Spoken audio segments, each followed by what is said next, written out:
BBQ Central. Start the game! Let's go!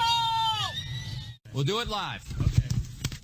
Do it live! I'll write it and we'll do it live! So to get that perfect barbecue, you use wood. Are you sure it's safe? Whatever. We put the lighter fluid on, strike the match, and... Oh! Should we call the fire department? That might be a good idea.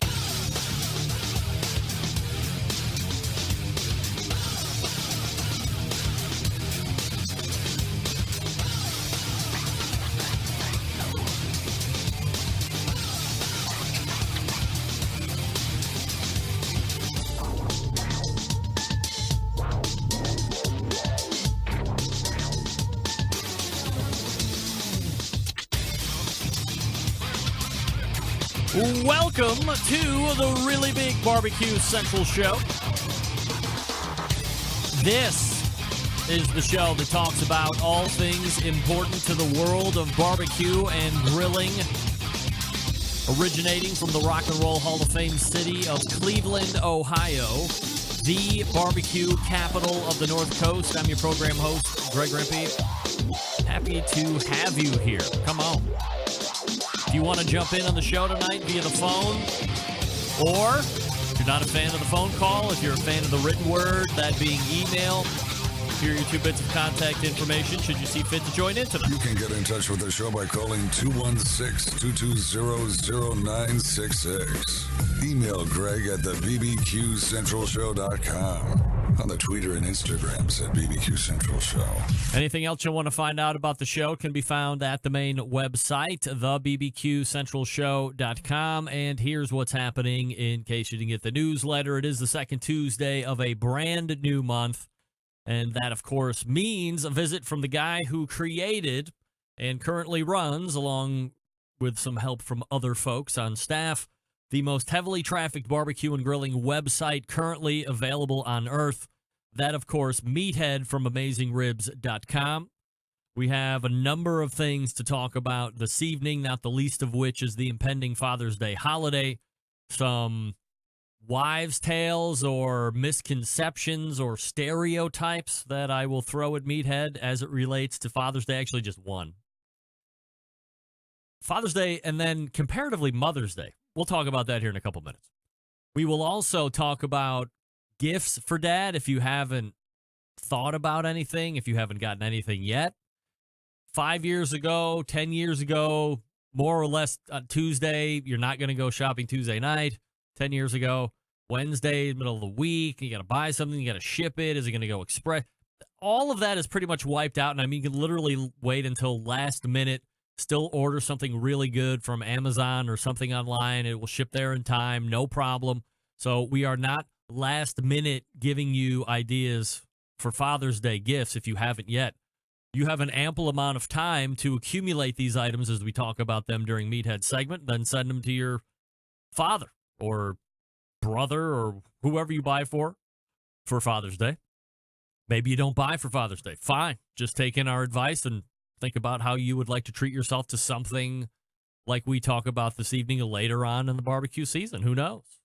The season, I mean all year round. I'm just throwing out season for colorful conversation.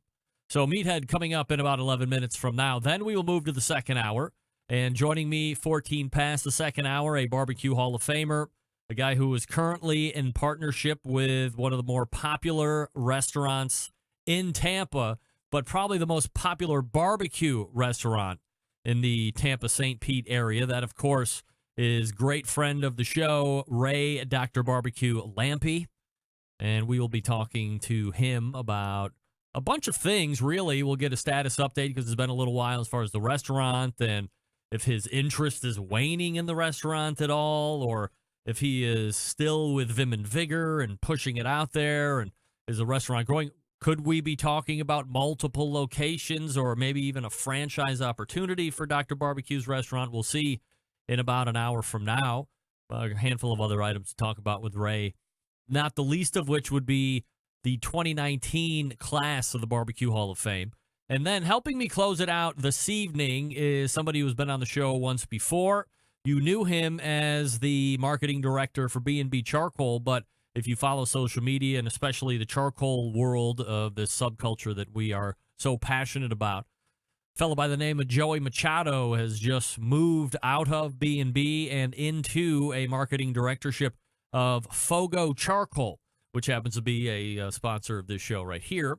And we will talk to Joey about what happened or what didn't happen at B&B and why the leave, and then how the relationship with FOGO came, and more importantly than all of that, what he is going to be charged to do as he is now the marketing director of FOGO Charcoal. So there you have it. We have Meathead coming up shortly, Dr. BBQ and Joey Machado in the second hour. Your phone calls and emails mixed in as they pop through, 216-220-0966. Greg at thebbqcentralshow.com. All right, if you are not following me socially, please do that on Instagram and Twitter at BBQ Central Show. And you can also be my friend on Facebook, if you don't mind, /BBQ Central Show. You can also watch the live video feed on the Facebook page, also right here on YouTube Live, which is where a lot of people are starting to make that move over so they can interact with the chat. I do monitor chat on YouTube as well. And you can also get it on Periscope. I have no idea how that works. I just know that a feed goes there and people perhaps watch on Periscope. Again, I really have no idea. I think a tweet goes out, you click a link, and you can watch a show through Twitter. So, however you want to consume it, that's fine. If you can't get it live, subscribe to the podcast. Go to the website for that. Hit the subscribe button. You can see all the ways you can do that. But on any type of podcast platform, I am available to subscribe to. Special thank you going out to the one and only Matt Pittman from Meat Church for letting my Oklahoma embedded correspondent, David Huff, cover his most recent barbecue class, which actually took place this past weekend. He was teaching alongside of first Tuesday of the month recurring guest Malcolm Reed from Killer Hogs Barbecue, also How to Barbecue Right YouTube channel. They were both very accommodating. I have some sound that I'll actually play top of the second hour. But I do want to thank both Matt, because it was at Matt's house. Matt has the Meat Church in his backyard. He's converted that backyard into quite a palatial live fire estate, big enough to hold a class. I think David said there was roughly 40 people, or maybe there was a few more than 40 people. That's a lot of people to have in your house, depending on what size house and yard you have. There's no way you could fit 40 people in my backyard in any type of a teaching facility. We could probably cram 40 people back there if we had to, but it probably wouldn't be that great or comfortable or appreciated.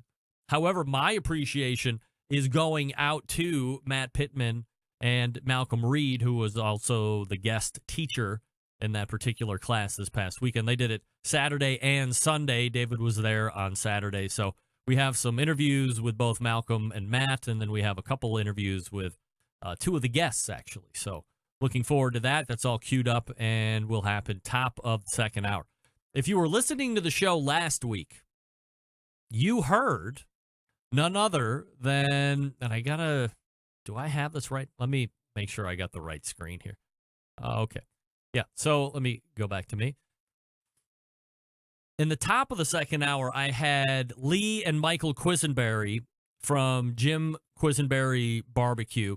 Jim was one of the 9 semifinalists of ultimately 3 that made it into the barbecue class, or the BBQ Hall of Fame class of 2019. That ended up being John Bishop, C.B. Stubblefield, and Wayne Monk. But Jim was on the semifinal list of 9. And I didn't really know too much about Jim, and I found out he had a website. I reached out through the website, ended up talking with Lee, and Lee also looped in Michael. And during our conversation, Michael had said, hey, I was down at Memphis in May, and I was a big fan of Mo Kaysan, and I asked him to sign my chest. I think what he wanted to say was boob, but he said he pulled his shirt up, and Mo Kaysan was a little taken aback by his aggressive nature on getting that John Hancock on his chest, and he said he had video.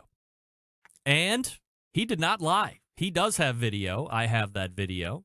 And here's what it looked like. Now, what I have to impress upon you immediately is when you see Michael toss his shirt up and expose his musculature, you have to make sure you watch Mo Kasan's eyes because they are big like UFOs. He immediately like turns to the right like, what the F? But most importantly, listen to the guy laughing because you know that is going to be my laughing sound drop starting next week's show. Here you go. What's up, man? How you doing? Hey, you got a red beard, dude. Can I get you an autograph? Hold on. Look at that. Look at those eyes. He's like, oh, I'm out.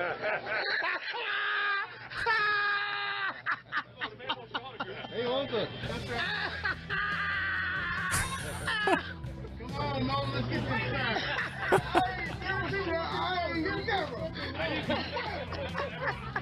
Sign no man's boobs, all right? You heard it right there. Mo Kasan saying, I'm never signing a man's boobs. He said boobs. Mo Kasan said boobs. He said it. I heard it. Got it on tape. Did you hear that guy's laugh?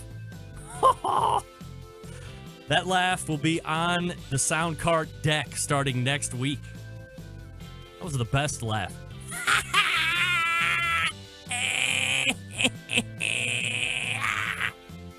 Awesome.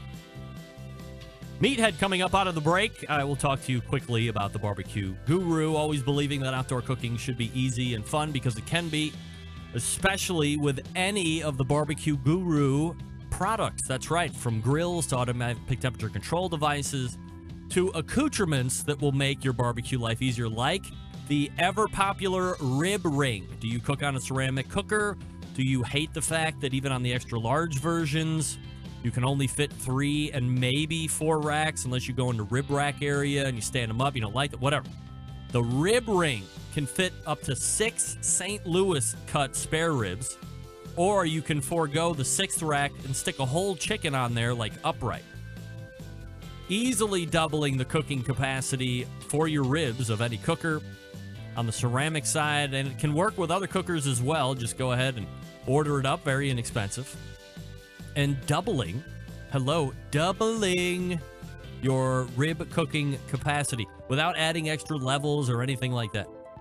You can also take a look at their Monolith Guru Edition grill that has a built-in power draft fan already in it, so you can have a controller, stick your controller on there, the fan works, and away you go. Or you can upgrade your controller if you want. You head on over to bbqguru.com. That's bbqguru.com, or call them with any questions, 800-288-GURU. That's 800-288-GURU. The Barbecue Guru continues to be a breakthrough in barbecue technology. We are back with Meathead from AmazingRibs.com right after this. Stick around, be right back.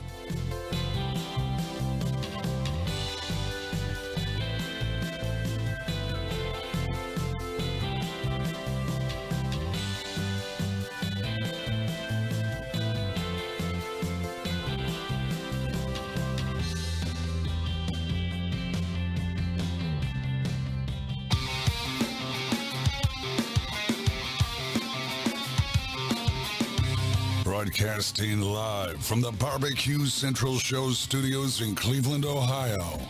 You're listening to the Barbecue Central Show. Once again, here's your host, Greg Rempe. This portion of the show being brought to you by Butcher Barbecue, makers of award-winning injections, marinades, rubs, seasonings, barbecue sauces, grilling oils. All of Butcher Barbecue products have been tested on the competition circuit as well as backyards worldwide. Be the pitmaster of your neighborhood and visit butcherbbq.com. Always trust your butcher. The second Tuesday of the month brings a visit from my personal friend, and yet, as you look through the barbecue landscape online, the creator of the most heavily trafficked barbecue and grilling website ever, it is Meathead. Hey, Meathead. Hey, Greg, how's the barbecue rock star from the Rockstar City? And hello, Centralites. We are doing absolutely fabulous. Always looking forward to the second Tuesday of the month, Meathead, and we have quite a bit of items to get through here during our 2 segments, so if you don't mind, we'll press right in. At your service. Last time, Meathead, you were on, I gave you quite a little surprise as I revealed to you that you had made it on what I call the short list of 9 BBQ Hall of Fame semifinalists. 3 of those eventually making up the class of 2019. Alas, it was not meant for you this time around. Not meant for me either, but I wasn't even on the short list of 9. Do you have any pangs of bitterness, or do you feel that it's something that will eventually happen? You know, I think we discussed it last time. I would be honored, and I would love it if it happened. I'm a little selfish in that I know it would really be good for my business. And my business is my life. It would certainly help in fending off the trolls on Facebook and Twitter and YouTube when they want to argue with me about beer can chicken or something. If I could say, well, when you're in the BBQ Hall of Fame. But no. And in fact, I think they made 3 really good choices. One of the criticisms of the Hall of Fame has been barbecue so white. Mm-hmm. And I don't think there was an attempt to balance that out or fix that, but they did. I mean, 2 of the 3 selections happened to be black and well-deserved. And I think that all 3 of them are really, Hall of Famers in their own right. I'm delighted that I was nominated. I don't understand why it's called semifinalists. It should be finalists.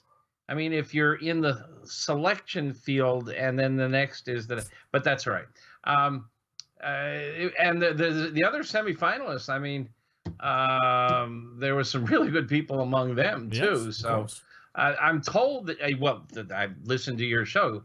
I learned from your show. Man, you got sources. How did you get so well connected? The inside poop way ahead of everybody else. Of course. Then you had the official announcement show before. I mean, they announced it on your show. Right. I mean, it was like your Radio City Music Hall. It was pretty cool that you had this information, and you quite surprised me. Yeah, thank you. We try and keep our finger on the pulse, as I like to say. So, and it helps to have a few key insiders that are. It's not that it's a leak to me per se, but there is a belief, and I truly believe this, that they have the best interest of the Hall of Fame in mind, and this enables more grassroots and a building of momentum and interest. And if they ever feel like it might be waning, they want to do these kind of things to make sure that it stays in the forefront of the mind. They used you to tell the story, too. I mean, I learned from you that apparently I'm going to be grandfathered in next year and the year after. So apparently when you're nominated, you are automatically renominated for 2 years. Right. There is a 3-year holding that's something tank. I did not know, and I'm delighted. And so maybe there's a chance next year or the year after. That's right. So we'll see how it goes. But that's tightening up and tying up the 2019 BBQ Hall of Fame. Because, by the way, I did get one right, and that was C.B. Stubblefield. My other 2 were not nearly as correct as I thought they might have been, but that's all right. You did say it would be good for the business if you were there, help with the trolls and stuff. But, other than that, no big deal for you, though, right? No, I mean, I know who I am. I know what I've accomplished. I'm really proud of what we've done. Every single day, we get emails from people saying, "You've made my life better." I mean, that is so gratifying that you taught me how to cook. My wife respects me more. The kids ask, "Can Dad cook dinner tonight?" I got laid last night because of your recipes. Oh, yes. I mean, can I have that recipe? We have a page on the website of testimonials, some of which are very funny, some of which are very touching. A young man who learned to barbecue alongside his dad, and their last meal together was a barbecue meal with one of our recipes. Another elderly person who now is asked to cook barbecue for the retirement home he lives in on a regular basis. I mean, it's just very cool. Barbecue brings people together, and guys don't learn to cook when they're young. Women often hang around the kitchen with mom, and they learn to cook. Guys, we hang around the grill with dad, and often we get mythology. One of the things we've done on AmazingRibs.com is bust a lot of myths that we learn from dad. And so having a place where guys, and I say guys because it's still 80% guys. I don't know how we got control of the grill and the remote control, but it's that's the way it is. Meathead from AmazingRibs.com joining me here on the show as he does the second Tuesday each and every month. So we have Father's Day coming up on Sunday, and as I mentioned in the open, Meathead, if this was 5 and 10 years ago, we would be doing the "Have you forgotten, Dad?" or "This is last minute stuff." But really, we're not in a environment anymore. I mean, it can all be last minute, and it still looks like you spent a lot of time getting it out there because it can be delivered very quickly. I heard your intro. Yep. So let's talk about Father's Day gifts. Look at this thing. Is this a grill brush? This is the Grill-tastic by Sienna. Oh my God! It's got a power cord. It is the absolute best grill grate cleaner I've ever seen or had or touched. Ever. It's amazing. It's got a water tank. See that? And you got a little window here. You can see how much water is in there. And it's got a push button, and it's a steamer. There's a nozzle down here by the brushes. Okay. And it puts out some serious steam. And I have cleaned some grill grates that were really gunked up with this thing pretty darn easily. It does a really good job of getting you down to stainless steel or whatever, and the brush comes off, and I can't get it off right now, but it's replaceable. And it just really does steam. Well, duh. It just does a great job. No chemicals involved. I forget. I think it's $129. It's on Amazon. I have a complete review on AmazingRibs.com, so go to there, look up Grill-tastic, read what I wrote about it there, and then click our link so we get the referral money. If you don't want to spend this much, this is my new favorite toy. It's a pair of tongs. Very wide. It's great for burgers. I pack my burgers very loose, and they often fall apart when I flip, and you've just got to be gentle when you've got a regular spatula, you flip, they can bust open, and this or for small fillets of fish. And this is like $10. Stainless steel. It's not chrome plated. It's stainless. Really like this little baby. I was looking for a fish tong. There was one by a company named Sanson, and the tongs were much wider. I mean, like 8 or 10 inches wide. Wow. And they stopped making them, and I have one, and I love it. I just used it the other night. I got some Copper River salmon the other day. And what is that? Oh, Copper River is Alaskan salmon, wild caught, line caught, and the salmon aficionados say it is the best salmon in the world. That's different from sockeye. That's different from sockeye. It's Appellation. It's from the Copper River. I don't know what species of salmon it is, frankly. Got it. It may be sockeye. Is that like the real? Is that the real darker colored salmon? It's a very dark, red or whatever, ruddy pink. Really nice piece of meat. So I wanted the big flipper for that, but this is really good for burgers and small fillets. And I got this baby here, and I bought one of these, and I'm going to start a lending program. You have you really brought the hardware in for the reviews tonight. Just a few odds and ends. Is that a workhorse sharpener? Gifts. This is amazing. Is that a workhorse? This is a knife sharpener. Yeah. This is the Ken Onion knife sharpener. Yeah. And I forget the price. Again, on it, we've got a complete review on it. It's a belt. It's got a belt here, and it's got numerous adjustments, but it's really easy to use. And it's a serious knife sharpener for both kitchen knives. You can use scissors on it. I haven't tried it on my lawnmower blade yet, but I bet it would do that. You won't believe this, but let's see. It was last weekend, so a week ago, not just this past weekend, but a week before that. Bobby had her senior graduation party from high school, and one of my attendees gifted me that same knife sharpener for free, if you can believe it or not. Wow, and they must like you, I pal. guess. This is not a trivial item. And it's easy to use. I think like it's, in the $150 range, something like that. I looked at it and I became very intimidated by it because I'm not very handy. Yeah, it sat around here for about a month before I got around to using it. Once I got around, and it does not come in this clamshell, by the way. Right. I just bought this clamshell because I'm going to start loaning it to members of the Pitmaster Club because not everybody wants to buy a fancy knife sharpener. We'll just loan it out to members. We'll start a lend-lease program. I got one more item here. I did not run around and get a whole bunch of stuff, but we can talk about others. And I've been reading this. This is Jim. Muckney. Give me Jim for pronouncing your name badly. Ashmute. Jim Ashmute. Moody. Moody, you know him. Yes. You know who he is, right? Well, he's a journalist from Atlanta, and he was essential in putting together this exhibit that is in Atlanta now about barbecue. But do you know what else he is? No. He's one of the 6 nominating committee members of the BBQ Hall of Fame. Oh, really? That? Yeah, so you probably don't like him. You like him a little bit. I like him a lot now. Right. See, Jim, he bought your book. But it's a history of barbecue.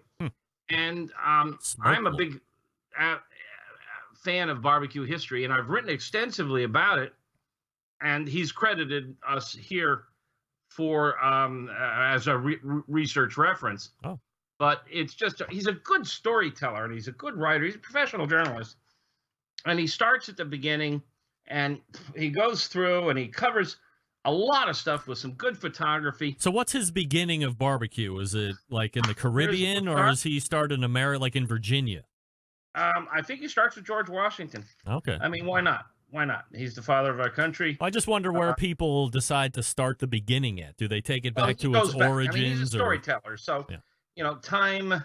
It's not chronological. Yeah, he starts with George Washington in the introduction. Got it. Talking about how Washington had an ox roast the day they laid the foundation for the Capitol building, and then the chapters. Let's see, I'll read you the chapter titles, but it's just a good read. I mean, I do a lot of reading. I read a lot of fiction, and I know, and I was trained as a writer. I'm a decent writer. I'm not a great writer. I'm not Hemingway, but I read everything Hemingway ever wrote last year. So I keep, and this guy's a good writer. I mean, he's up there. All right. Okay. Well, the titles are a bit esoteric. The Smoke of Distant Shore, The Cradle, Big Feeds, South by Southwest. But it's very well organized, and it's a good read. It's a lot of fun. And he has participated and been a mover and shaker behind an exhibition in Atlanta on the story of barbecue. And I hear it's a professional exposition at a professional museum. And I hear it's really good, and it shuts down in September. So I've got to find a way to get to Atlanta by September to see this exposition. We ought to go together. That's right. Hurry on up. Let's pick a date and let's book it up. So those are your gift recommendations. There was a work sharp knife. Some of them, right? The big industrial steamer for your grill grates, and the book Smoke Lore, just to name a few. Yeah. Let's talk about quickly Dinner for Dad, because I'm going to make a bold statement here, Meathead. I know you're probably pretty surprised about that, but we are courageous on the show, as Daniel Vaughn likes to say. And for Mother's Day, I think there's a pretty solid expectation that you either take mom out to eat, or the man and the rest of the family make mom dinner. However, for Father's Day, I believe the exact opposite is expected. No one talks about taking dad out for dinner or do the cooking for dad. the gift is to let dad cook what he wants. I mean, what the hell?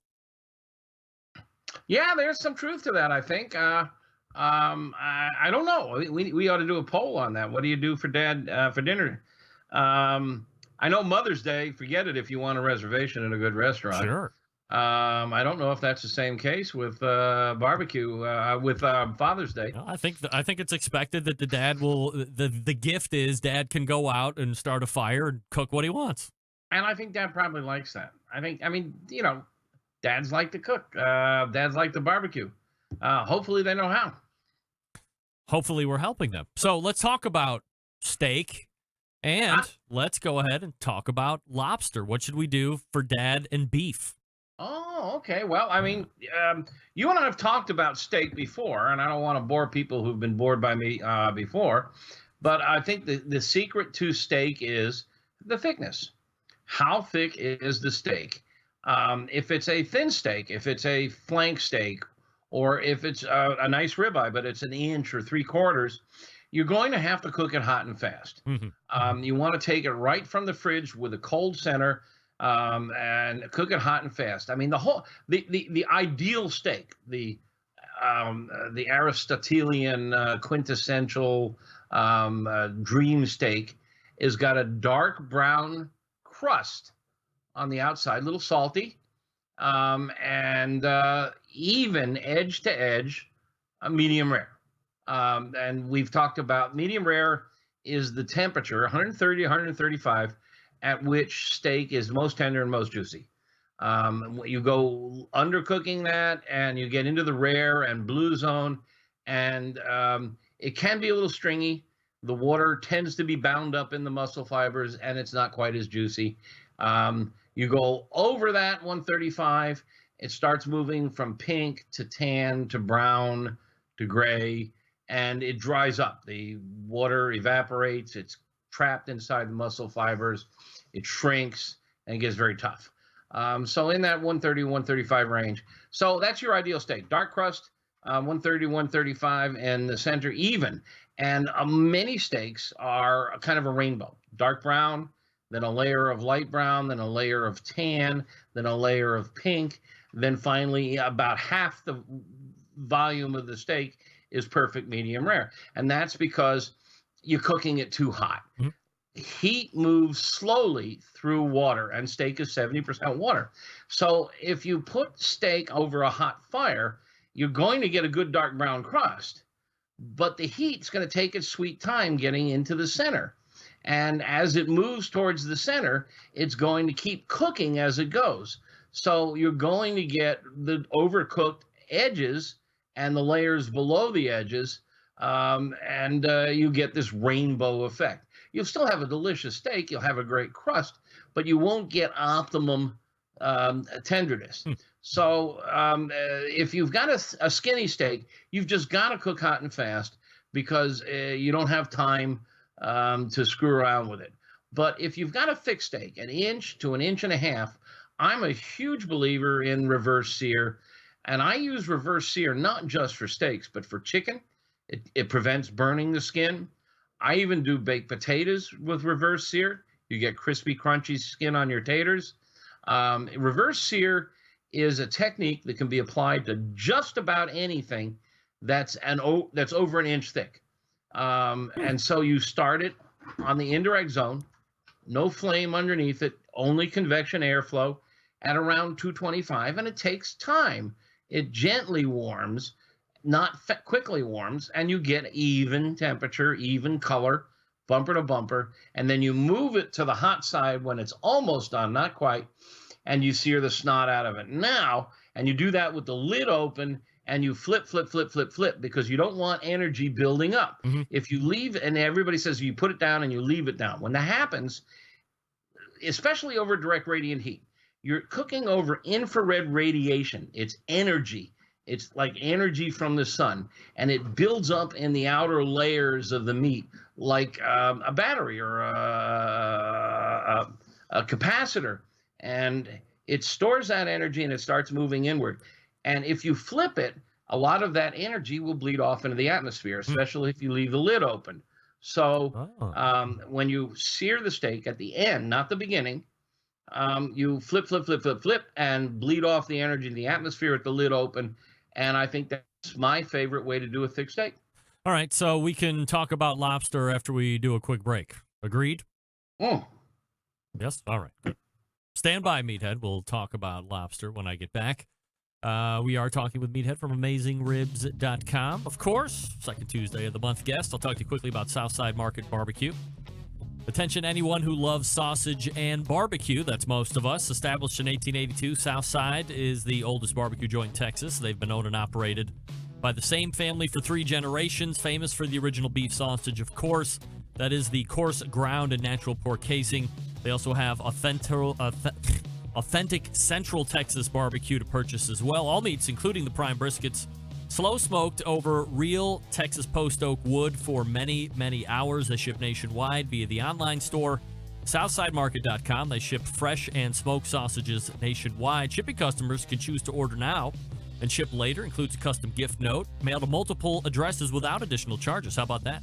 All shipped items are vacuum sealed to ensure freshness and ease of preparation for the customer. Shipped with dry ice to ensure complete freshness upon arrival. All shipped items are, I already said that. All meats are processed in the on-site USDA inspected facility. On-site meat markets for fresh and smoked products. Custom orders are welcome. 2 restaurants if you want to try them. Elgin in Texas since 1882. Bastrop, Texas since 2014. Grocery distribution through Texas and many surrounding states as well. If you go to SouthsideMarket.com and you place an order, whether it be small or large, make sure you use code BBQ Central. One word, all lowercase, BBQ Central, for 10% off the entire online order. And that's not just for the first order. It's for all recurring orders that are done online at SouthsideMarket.com. Once again, that's 10% off when you use code BBQ Central for your online orders at SouthsideMarket.com. We are back with more Meathead right after this. Stick around. Be right back.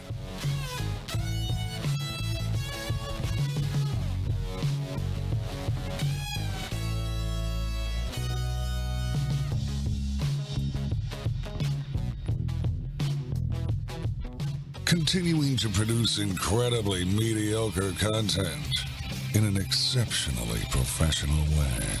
You're listening and watching the BBQ Central Show. Once again, here's your host, Greg Lampe. And this portion of the show being brought to you by CookinPellets.com, your number one source for quality wood pellets. For all the pellet-driven cookers out there on the market today, visit CookinPellets.com for more information or to purchase. You can also visit Amazon.com as well to purchase if you are so inclined. Download their free app online. Get alert to special shipping deals when they come up. We are talking with Meathead from AmazingRibs.com via the FOGO Charcoal hotline. All right, Meathead. So I am a huge, I think we've also talked about it on this show before. You're a huge seafood guy, and I would assume that would be a shellfish guy as well to some degree. But, I don't want to assume. Are you a shellfish guy too? Well, Greg, you've touched a nerve. Oh, no. Is it all the same?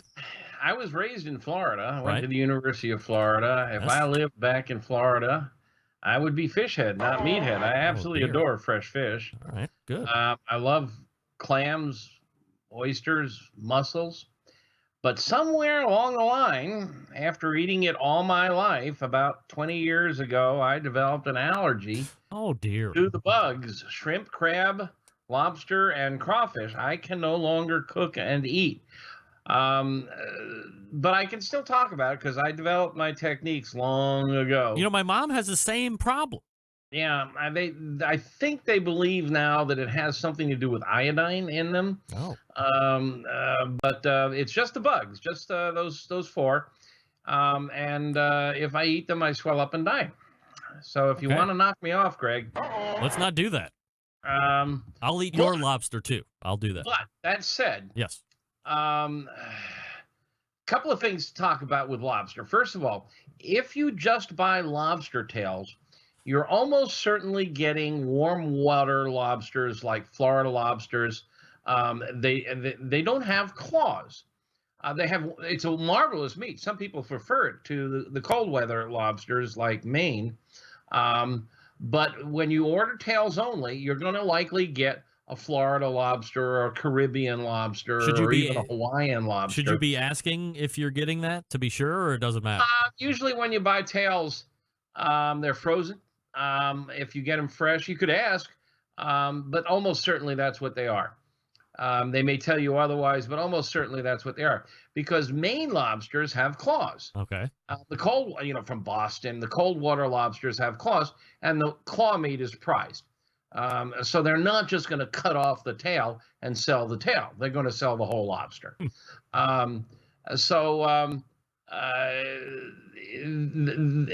Lobster on the grill is a lot like corn on the grill. You face this issue. If you grill lobster, you're going to get more flavor than if you steam it or boil it. Okay. Remember, water's a solvent. Water removes flavor. It's like boiling ribs. Boiling ribs, you're going to take flavor out of them. Boiling corn, you're going to take flavor out of it. I mean, when you boil corn, the water is cloudy afterwards. That's flavor. Same thing with lobster. If you grill it, if you put it in warm air, you're not going to lose any flavor. But it doesn't tenderize like water does. So you're going to get a little chewier meat. It's going to be the same thing with corn. Your corn, if you grill it, is going to be a little chewier than if you boil it or steam it, but it's going to have more flavor. Now, that's a trade-off I'm willing to make. I don't think I've ever had a tough lobster. So I like to grill it, and the best way to grill it that I know is to cut it in half and open it up so that you have cut it in half lengthwise. Mm-hmm. You kill a live lobster by running the knife down right between the eyes. That's right where the brain is. That kills the lobster instantly. It's the fastest, most painless way. That's the way they slaughter cattle, right between the eyes, right into the brain. And then you slice it down the length of the animal, fold it open, and now the meat is exposed. You cook it most of the time shell down, but if you want to turn it over a little bit and get some color on the meat, that's always nice. Brown is beautiful. Get a few grill marks, get a little color on the meat. Now, just behind the head is where the digestive system is, and what's in the digestive system is usually green, and it's called tamale.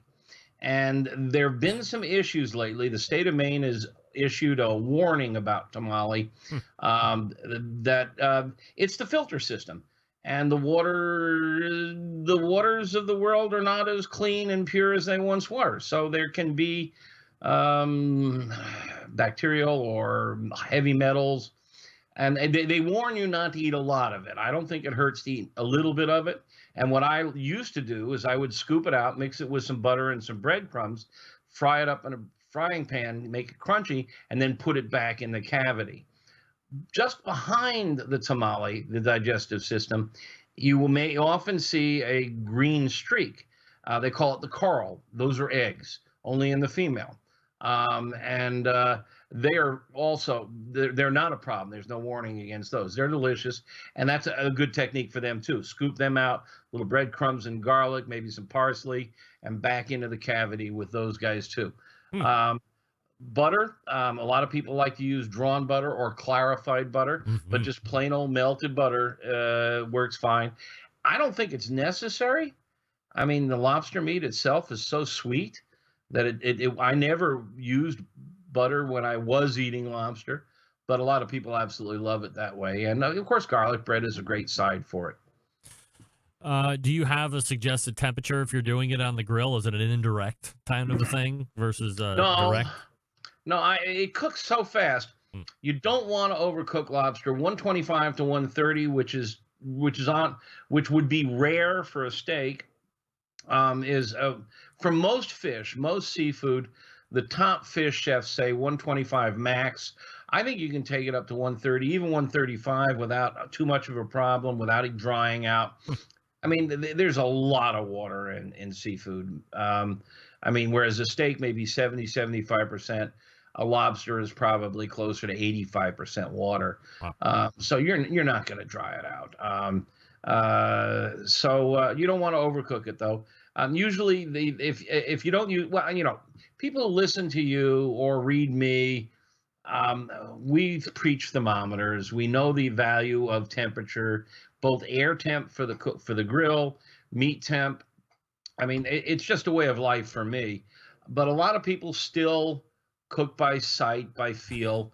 And all the books say wait until the meat, which starts out opaque, opalescent, wait till it gets cloudy or creamy colored. Yep. It's a reasonable guide. Meathead joining us from AmazingRibs.com, talking about steak, talking about lobster. And now, let's. So, any other Father's Day stuff before we totally diverge off topic? I know I know you're on the wagon for wine, but I have this rosé wines have been quite the fad lately, and I've discovered Alexander Valley Vineyards Rosé of Sangiovese. Sangiovese is the grape from Chianti. Yes. And Italy, and it's grown in California in very small quantities. And these guys, Alexander Valley Vineyards, are making a delightful rosé, and that's what I'm sucking on tonight. And people should not be, especially men, should not be turned off or made to feel inferior if they're drinking a rosé or anything. I mean, this is a really good wine. Yeah, like the color of your wine is going to tell people you're swishy. Yeah. And no. All right, good. Okay, so we can change topics now? Anything. All right. I'm along for the ride. I never know where you're going to take me. Meathead, the color of your wine makes you look swishy. Anyway, so let's talk about this. It was recently announced earlier today by multiple people, you were one of them, that there is some type of new barbecue video subscription class coming out or website, or I don't want to say, everybody's familiar with that website, masterclass.com, and it has all of these brilliant cooks and chefs and authors and directors and all this, and you can, get a class from them to learn to become a better this or that. This is something similar in vein. Yeah, actually, I joined Masterclass to take the video lessons from the great chef Thomas Keller, and there are others out there on that program. This is a similar concept. It's called Barbecue Stars, and they've recruited 11 pretty good cooks. Tuffy Stone is among them. I'm on the list. Harry Sue is among them. They got. Let me get that list up here if I can. They got the guys from the SCA. Yeah, Ken from the steak competition alliance. Here we go. He's, I would assume, going to talk about steaks. All right, here we go. I got the lineup right here. Dave Busca, who's a regular with your show, often in the audience. I don't know if he's here tonight. Two-time world champ. He's going to teach you champion secrets for the backyard griller. Ariane Dogan, not known inside the barbecue world that well, but she owns, oh God, I'm drawing a blank. D'Artagnan. She imports foie gras, French poultry. Yep. She is French. She's from Gascony, and carries just a huge range of marvelous meats. And she's going to teach let's cut to the beef, butcher's picks, and the best way to cook them. Dean Fearing, a James Beard Award-winning chef, Fearing's restaurant, and he bills himself as the father of Southwestern cuisine. He's going to be talking about elevating the barbecue experience at home. Tim Grandinetti, also an award-winning chef from Springhouse Restaurant, Kitchen and Bar. He's going to talk about farm-to-table flavor bombs. Ken Phillips and Brett Galloway, they're the founders of the Steak Cook-Off Association. They're going to teach raising the steaks. Mark Pittman, he's the owner of Meat Church. You were just mentioning him in the preamble to the show. Matt Pittman. Meat Church, also a grand champion, pitmaster. It all starts with the rub. I'm going to talk about the Meathead method using science for great barbecue and grilling. Kent Rollins, if you guys have never seen this guy, you got to Google him. He's a storyteller, humorist, the cowboy cook, tips from the chuck wagon, live fire and cast iron cooking. Go to YouTube, look this guy up. He's phenomenal. I mean, he's just what you want. cowboy hat, drawl, chaps, and boy, does he know how to cook chuck wagon style and cast iron. Harry Sue, of course, he's won numerous grand championships. Slap Yo Daddy Barbecue, and he's going to put an Asian flair to barbecue. Mm-hmm. And then, of course, Tuffy Stone, he just won Memphis in May. He's the hottest cook on the circuit right now. He's won everything of any importance in the past 3 or 4 years. And he's going to talk about first place box secrets. So I presume that's going to be competition box assembly. Mm-hmm. Each of us is going to tape. The taping is going to take place in the next few weeks. Each of us is going to tape for a day or two, and they're going to come out of it with 8 or 10 segments. I'm working on my scripts now, and you'll be able to subscribe to the entire program, watch them as often as you want. I think you can download them. So can I just get your video and not everybody else's, or is there going to be like a masterclass option where for one fee you have access to everything, and for don't reduced? think so. I think it's one fee for everything. And don't ask me what that number is. It's around 110 or something. Here's the URL. tinyurl.com. You know, tiny URLs. http://tinyurl.com/BBQ stars. tinyurl.com/BBQ stars. Go to that email address, and it's got all the facts and figures, the prices, more of the information.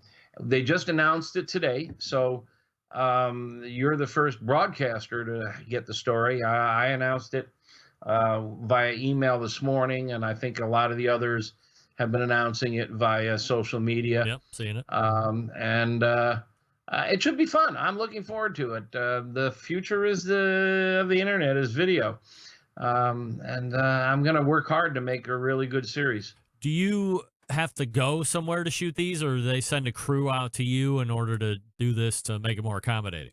They're sending a crew to me, and they say part of the process is for each of the barbecue stars is they want us to give them a little bit of a tour of our kitchen and our deck and how we work. So a little behind the scenes inside baseball. All right. Well, that sounds like a good time. Again, you can look for that website at tinyurl.com/BBQ stars. That's it. All right. And you can check out pricing and all the other videos and everybody that Meathead just mentioned and gave a little promo to. So in the meantime, you can find Meathead over at AmazingRibs.com, and you can find him here the second Tuesday of each month as we talk about live fire as we would normally do. Meathead, always appreciate the time. Thanks so much. I wouldn't miss a second Tuesday. It's always fun talking to you in the Central Heights. Thanks a lot, Greg. You got it. There he is, Meathead, from AmazingRibs.com and being featured on the FOGO Charcoal hotline at FOGOCharcoal.com. And he has my mind spinning. I have like 2 minutes here, but let me go to on Instagram. I follow this place called it's called Lobster Anywhere. I think that's what it is. And I think they say, yeah, here we go. Live Maine lobster delivered since 1999. All right. Menu, lobster tails, jumbo lobster tails, $33.95. Lobster tails specials, colossal lobster tails. That's what I want. 16 to 20 ounce colossal lobster tails. And let's see what they say. Buy huge and lobster. Details. Direct from the source. But what source are they? 16 to 20 ounce. Over 1 pound each, packed with sweet and succulent meat. Blah, blah, blah. Colossal order. Well, it does say right from the source. And this says Lobster Anywhere, and it's live Maine lobster. Oh, dear. Well, I guess I'm going to have to pitch I just figured since it said Lobster Anywhere, and right on the homepage it says live Maine lobster delivered, but maybe they're only talking about, available year-round from a sustainable fishery locally caught by independent lobstermen. We specialize in live Maine lobster and frozen tail delivery. Dedicated to resource conservation and preservation. Blah, blah, blah. Well, geez, I don't know. Should we just assume that because it says that's order Maine lobsters from a company that has been online since 1999? Well, I'm going to have to send them an email and see. Are your lobster tails only cold water or warm water? Dear sir, my name is Greg. I was talking to my pal Meathead, and he said that lobster tails only are mostly warm water, and even if they tell you cold water, they really mean warm water. Can you shed some light on this subject? Thank you. Your pal, Greg. Wait. Love mostly Greg. Okay. He's got my mind in a tizzy. I'm not going to lie. All right. We'll see what comes out of that.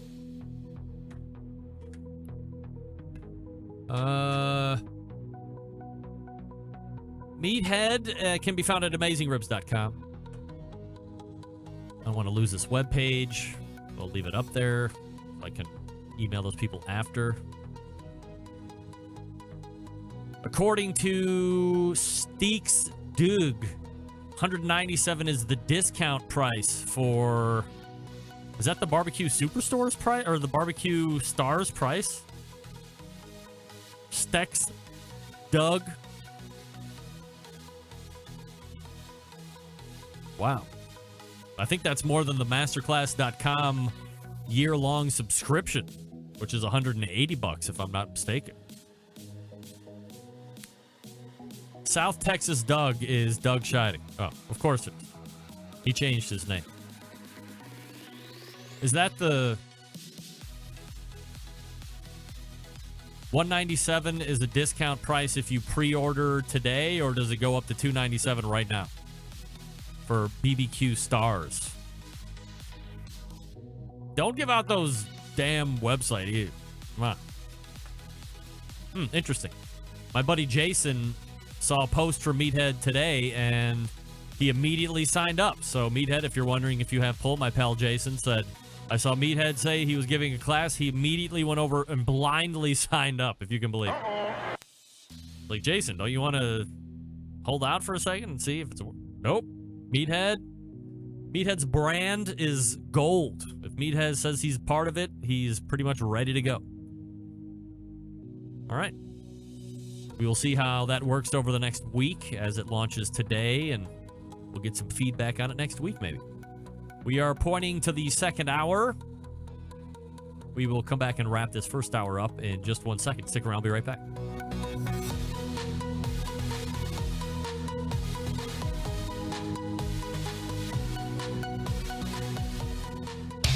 Big name interviews, advice on cooking brisket and ribs, and the only host willing to share his honest opinion on all things important in the world of barbecue. It's the Barbecue Central Show.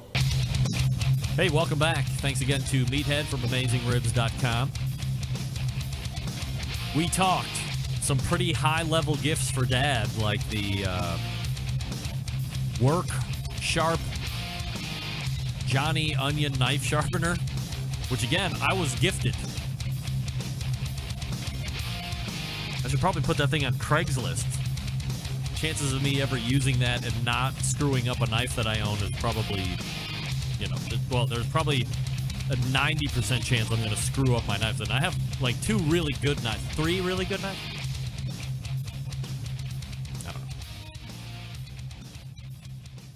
We also talked about what to get Dad and what to cook Dad. Meathead said, get Dad a rosé. It's refreshing. All right, we are heading to the second hour. You're listening and watching the Barbecue Central Show right here on the Barbecue Central Network. and on Facebook and on YouTube and on TuneIn and on podcast later. Stick around. I'll be right back.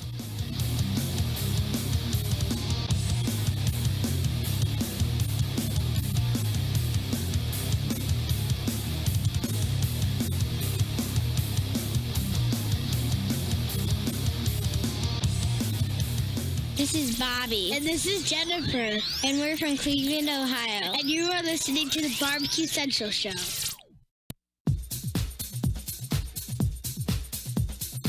Happy to have you aboard here for the really big barbecue show. Boing. We cook because we have to, and we grill because we want to. Hit me. Fine, how's it going?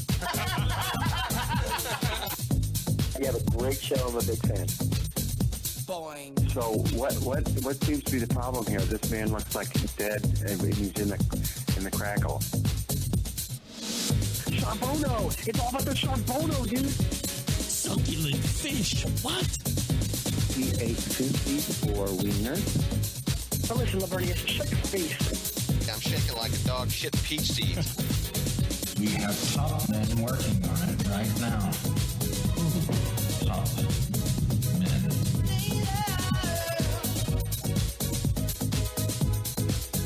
And we are into the second hour. Welcome. It is the Barbecue Central Show. We talk about a lot of things as it relates to live fire cooking, so glad you came by. Meathead's quote on the website is interesting, to say the least. What is the quote, Doug? Smokin' Joe's Pit Barbecue says Greg's constipated after eating the entire Thurman burger. Maybe I am or maybe I'm not. I did not get the Thurminator, though.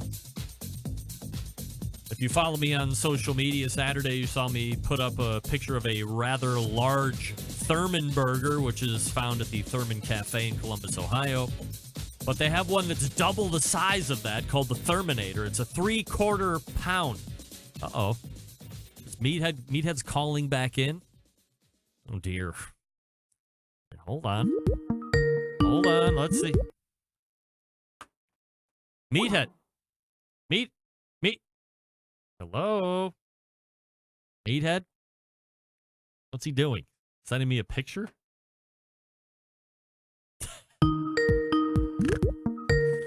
Oh, that guy's a card. What is going on here? People are blowing me up. Florida lobster, notice no... I get that. I get it. He's butt dialing me. No kidding. Also, I thought I had my... Well, I did have it on mute, but then I unmuted him. I didn't know if we were going to him or not. Anyway, still to come on the show, Ray Lampe, Dr. Barbecue, will be joining me. And Joey Machado, who is now the new marketing director over at FOGO Charcoal, which, by the way, all guests presented on the FOGO Charcoal hotline. Don't forget, you can follow me socially on the Twitter, at BBQ Central Show. Same handle on Instagram, at BBQ Central Show. You can also follow me on Facebook /BBQ Central Show, which is where you can also find one of the video live feeds. There's also one on YouTube, also one on Periscope, which I believe is Twitter. So there you go. Find me however you can get me live or in podcast. Remember, if you miss all of the show on Tuesday, because believe it or not, I've said it before, once and a billion times. This is a show that is also being recorded at the same time. So if you miss this portion, it is then put up in a podcast for you to listen to later at your convenience. Or if you really liked the interview that I just did with Meathead and you missed some of it, it's not like you've lost out. You can go back starting tomorrow and listen to this whole thing, and away you go. Subscribe to it, man. That's what it's all about. Subscribe. You don't have to listen. If you subscribe, you don't then have to listen to it, but you can always go back and reference something, or maybe I did something really funny. You can go back and listen to that a bunch of times if you want. But subscribing to the podcast, even if you're a live watcher, means that you are able to always go back and reference something if you want to. Doesn't mean you always have to listen to the podcast, because the live show audience is starting to build out now after 10 years, 11 years. Still widely podcasted, of course, because it's most convenient for people to listen to it whenever they want. Coming up this Friday on the best moments of the Barbecue Central show in 10 minutes or less, episode 76. 76. Wow. 76. We journey back to July of 2011. This was a very unique show because I had already added my second hour, but was still syndicating my first hour into LA Talk Radio, which is where the show originally started in its live format. And the show after mine at 10 o'clock Eastern wanted me to come on their talk show and discuss barbecue and grilling basics. So I worked that interview into the second hour of my show, which was the first hour of their show. So in essence, and not to get too diluted, but we had two live shows interacting with each other as we were both doing our individual live shows. So we were both kind of interviewing each other on each other's shows. So when my original feed ended at 9:50, then that new show over in LA loaded in and reset all their stuff, and away they went. And then at a mutually agreed upon time, we connected together, and they interviewed me on my show, on their show. And I have to tell you, I listened to this replay as I was getting it loaded up in the queue, and I have to tell you that the vocal or the audio quality and fidelity on this was phenomenal. So this isn't like one side sounds like they're on the phone. It sounds like I'm in my studio with three other women. It's great. It sounded really good. And they were very fun ladies. You know, Lauren Nickerson and Joan Rizza, and a whole bunch of other ladies that I don't remember their names of right now, but it was fun. 2011, that show was 8 years ago. If you can believe it, we had that technology back then 8 years ago. So, clear as mud on that show, with me interviewing other people that are interviewing me on our independent shows together. Make sure, again, that you subscribe to the podcast. All right, here we go. Meat Church and Malcolm Reed audio from the class that the embedded correspondent David Huff went to. Here's Malcolm Reed. We're here with Malcolm Reed. We just got done with his class, him and Meat Church here in Waxahachie, Texas. Malcolm, how'd you think the class went today? Man, I thought it was fantastic. We had a great time. It's a little warm in Texas, but I expected it, being June. But the Meat Church here is pretty daggum cool. What was your favorite thing about the class? Just the flow of it. You can tell Matt's a pro. He's done this a bunch before, because for me coming in, I didn't bring a lot of my own equipment. He told me he had everything here. So we had a great crowd. He's got a bunch of good guys that are kind of behind the scenes that make the whole class flow. So it really made it easy on me, where all I had to do was go through my cooking steps, cook the food that I came to cook, and it was just like being in my own backyard. So it worked out great. You've got a YouTube channel, you do competition, you got a lot of things going, but you took the time to share your knowledge with people in the class. What's your passion behind that? What made you want to teach a class? Well, I like teaching class because I can interact with people. We've got people that come from all over here. I think, I heard several different states, not just here in Texas. We had guys come from Virginia, from Nevada, from Minnesota, and then we had a guy come from Rome, Italy, I think. And it was just unbelievable how far people travel for barbecue. But I get to meet somebody. It's one thing when you do a YouTube video and you're just looking at a camera, but when I've got people out there and I can interact with them, they can ask me questions, I get to answer them. It's like I'm learning stuff too, because I'm learning from them, the questions they're presenting me. And so there's Malcolm Reed, by the way, and he sounds just like the guy that shows up on the first Tuesday of the month. Just very unassuming, very open, wants to learn, wants to teach. So that's Malcolm Reed. Then David caught up with Matt Pittman. I'll play a couple minutes of that. Matt, great job today with the class. What made you want to start teaching classes? Man, I always say that I'm not trying to be anybody else. I'm trying to do my own thing, carve my own niche, and there's not a lot of people teaching barbecue necessarily. I've always had a passion for teaching. You know, when I was learning, I enjoyed learning from other people, you know, failing, seeing what other people are doing, correcting those failures, improving what I'm doing. So it's, I don't know, it's just a lot of fun for me to share my passion about barbecue, and it's kind of my outlet to do that. I always get asked, when are you going to open a restaurant, when are you going to do a cookbook? I've had all those offers. That's not for me. This is kind of what I want to do, and my way to give back is to kind of, you know, share the things I've learned with other people so they can go out and make amazing barbecue. So what is someone going to expect when they come to your class?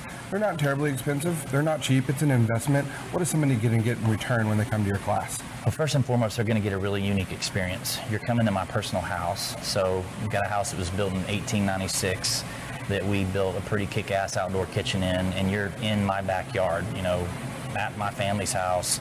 So I think the experience there in and of itself is really unique. But I try to provide these experiences that are just different. So you're often going to learn brisket, you're often going to learn ribs, maybe beef ribs, but I'm going to do different things. So I like to incorporate a unique dish. And as you learned today, I really like to bring different people. So I go after people that I admire and I look up to. Maybe they teach barbecue, maybe they don't. Have them come in and do about half the class. So I get to sit back and learn, and it's just really, like I said, offers an experience to people that you just can't go get. It's in my house with, you know, I think a world-class facility with world-class instruction with the people that I bring in, and a ton of food. I mean, I think people, frankly, were gorged. You really are a student of the craft, because when Malcolm was up there talking, I mean, I saw you filming it, you were taking notes. I mean, you want to learn, and what a great guy to learn from. What was it like teaching with Malcolm today? It was awesome. I mean, I tell people that I appreciate all the regions of barbecue, and while I think Texas is the toughest to master and the king of barbecue, you could drop me in Kansas City or, you know, the Carolinas or Memphis, and I appreciate those styles. And so to learn from Malcolm and what he does, given his success, was, you know, super cool. You can never stop learning, and that guy's, you know, reputation speaks for himself. So it was pretty badass to have him at my house teaching. No doubt. Two legends of barbecue today. Matt Pittman with Meat Church Barbecue. Thanks for your time. Thanks, man. All right, look at this guy, David Huff, doing on-site embedded correspondent work for the show. And, you know, I assume it's going to be hard for anyone to be critical of the class when they have a microphone in their face and they're on site.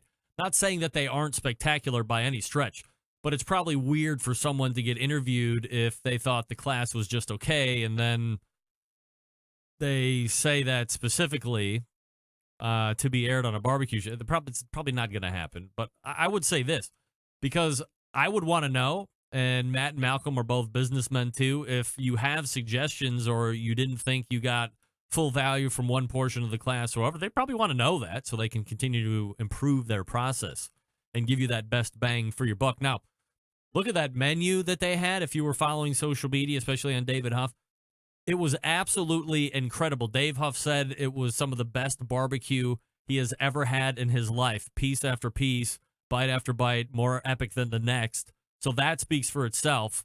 And again, thanks so much to Matt Pittman and Malcolm Reed and everyone at Meat Church for letting David cover the class. Not only do I appreciate it, I know as someone who attended it in person, David appreciates it very much as well. So thank you to everybody out there.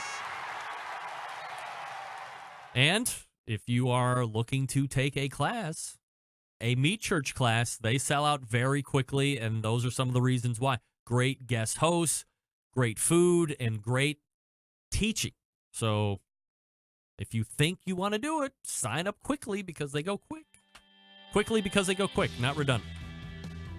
Quickly because they go fastly. Ray Lampe coming up out of the break. I'll talk to you quickly about Green Mountain Grills. If you are in the market for a pellet cooker, there's a lot of great pellet cookers out there right now, growing every day. But Green Mountain Grills is one of the ones that are keeping up with the biggest and the baddest, and they're doing it the right way. They're giving you the information. They're teaching you how to use it properly. They are guarding against the buyer's remorse at every turn. By the way, they're offering some of the best tech out there available today. They are the ones that created that Wi-Fi brain capability to begin with that many others have copied.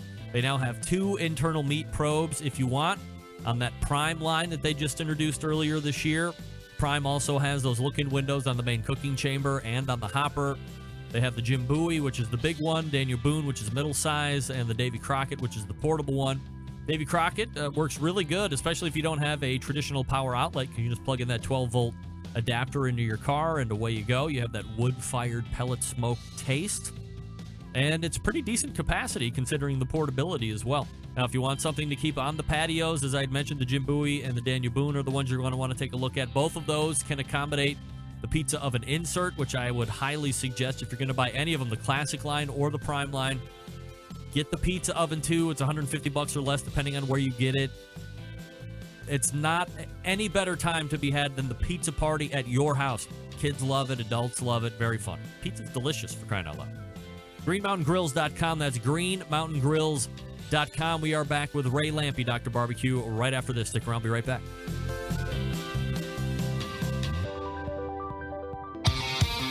The only show giving you a monthly visit from a doctor of barbecue.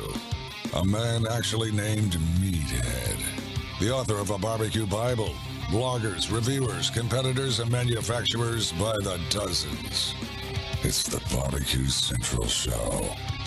Once again, here's your host, Greg Rempe.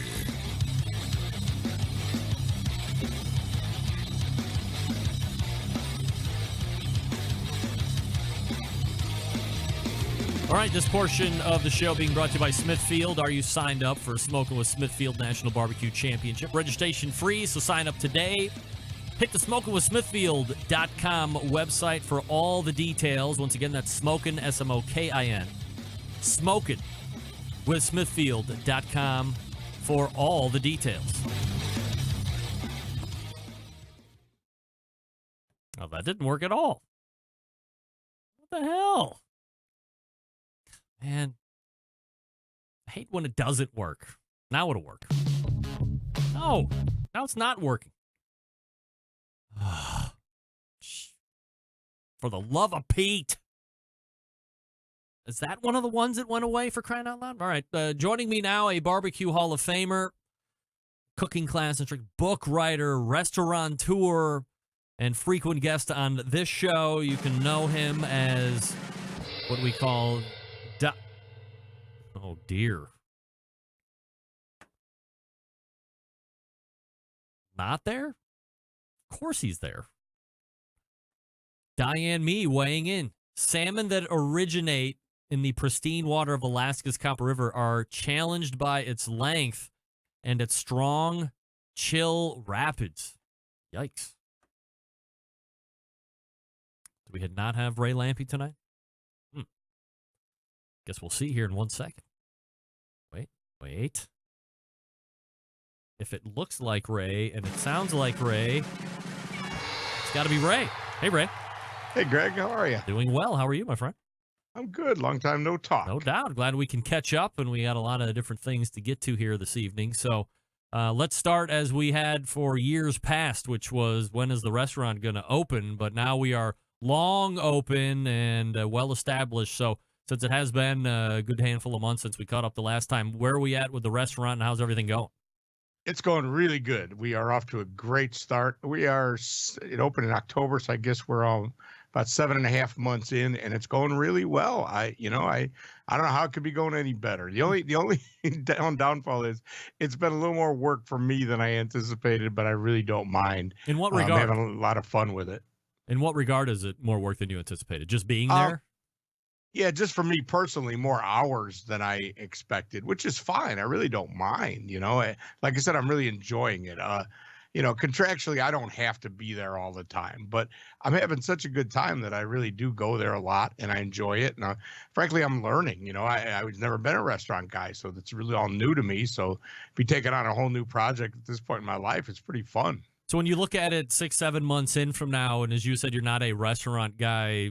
Originally, I think you had tried doing like a barbecue cart when you had left Chicago and were setting up in grocery store parking lots or something like that. But restaurants, obviously, a different thing. So, like, what are a couple of the things that like really jump out at you from an operational standpoint that you were like, wow, if we didn't have this under control, this thing could get out of whack really quick? Yeah, well, I mean, it's all young people there. So, I'm by far the oldest guy. So it's kind of cool. I enjoy that a lot. I mean, they have different energy than me. They can go out all night and have fun and still work the next day, not like me. So that's been really interesting. But the thing that has probably surprised me the most is that when it's busy, they all work really hard and they do great. And when it's slow, that's when they all screw off. It's surprising. It's kind of like, because they thrive on it being busy and the energy of it and the customers. And for the servers, they make more money when it's busy, but still, every one of them works much better when it's busy. So I don't know how you solve that problem, but that's been a surprise to me. And the other thing that's interesting is I told them all in the beginning. I said, every day you're going to walk up to a table and somebody's going to say, I'm from Texas or I'm from Kansas City or wherever, and I know all about barbecue. Well, I grossly underestimated that. It's every damn table. Oh. Every table has a barbecue expert at it. And most of them are cool, but I'm just telling you, there is so many people that are into barbecue. I mean, obviously they walked into a place called Dr. Barbecue, but it's really cool. I was going to say, do you think that there is a qualifier at every table now because it's, your restaurant, it's your name on the restaurant, and it's kind of one of those names that transcends just Texas or a region? I mean, everybody knows Dr. Barbecue. So when they go into your restaurant, they want to make sure that whoever is taking care of them at your place knows that they are the expert at the table. Well, I'm sure, they've walked into a barbecue restaurant and sat down, so I'm sure that has a lot to do with it. But I just think it's the popularity of barbecue and of course, the internet, but I always say we feel lucky to be serving something people are so passionate about. That's the upside to it. Because in general, they're cool. If our food's good, it's good. If they don't like it, that's fine. I understand you may like something a little different, but in general, we've satisfied them, and that's pretty rewarding. How do you rate your barbecue? Like, honestly, compared to some of the other barbecue restaurants out there, 1 out of 10, where is it at? Oh, when it's at its best, it's a 10, man, Really? all the way. We are killing it, really. No, we're using certified Angus beef, which to us is for briskets. We tried Snake River, and for us in a restaurant, it wasn't a great fit. It's just a different texture. It's not going to hold right. Certified Angus beef to me is perfect. We're using Compart pork, and we're using those two things because they're the best we could find. We've got a giant oiler, and the reason we bought that is because the best food we were eating anywhere was coming off them oilers. I mean, we hired a kid that worked for Kreitz Market to cook the barbecue every day. We're doing everything we can to have great barbecue, and I think we're succeeding. And that guy's name is Lee Jasper, by the way. So how is Lee finding his pit mastership those first 6 or 7 months? His feet firmly under him, and he's ready to rock? Yeah, he's doing great. The food's great every day. Lee's a young Texas guy that likes to work really hard. So everybody has a hard time keeping up with him, and that's disappointing to him some days.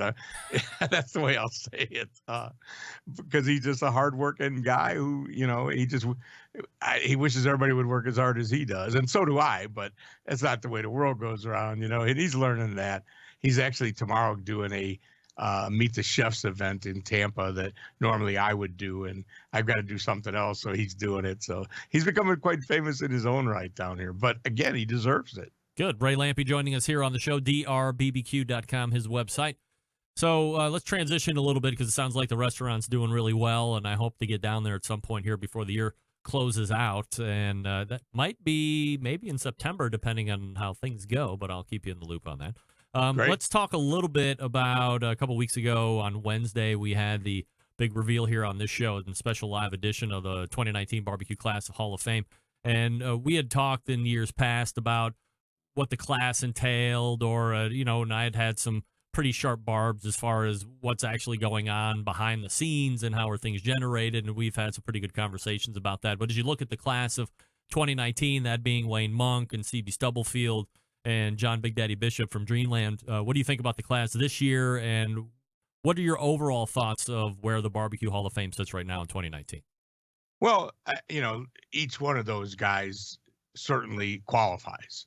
You know what I mean? I don't see you'd have a hard time making a case against any of those guys. No, right. So that's a good thing. I think they're all certainly worthy. I guess it's a little disappointing that we have three guys that are kind of similar, frankly. They're guys, old restaurant guys. I don't know that any of them are known for anything but that. Stubbs, I guess they've taken the barbecue sauce and run with it, so that's cool. But so that's kind of my disappointment. We used to have the three categories that you had to choose from, so you would necessarily have a celebrity. And I think you always railed against that, but be careful what you wish for, because now we've got this. But it's okay. I like the fact that if you look at the overall group of 25 it is now, it's pretty darn diverse. So little by little, it has worked out. I think there's been years where I thought, oh, that's a lot of Kansas City guys. I certainly think it's a lot of restaurant guys this year. But when you look at the overall picture, it's pretty diverse. So I feel it's good. I'd always wish the American Royal would put a little more into it, a little more money, a little more thought, a little more love for it. But it's just the nature of it, little by little, it's getting there. It's entrenched now as the BBQ Hall of Fame, and that's good. Now unfortunately, two of those guys have passed, and the third one, I don't know. I don't know what his condition is. He's been around a long time. Yeah. Hopefully he'll come, and of course the Stubbs family is still pretty involved, and hopefully we'll get somebody to come represent Big Daddy. And so that's the good news. We need to keep the momentum, whatever momentum we have, and unfortunately if those guys can't all show up, it doesn't help.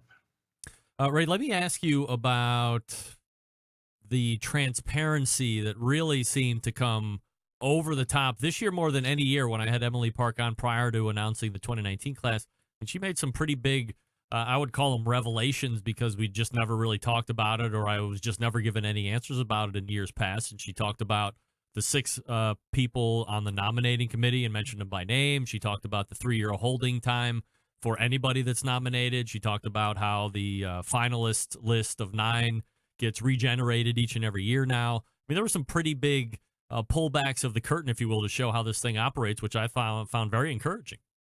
Well, first of all, kudos to you for getting that to happen, because you kind of, provoked it.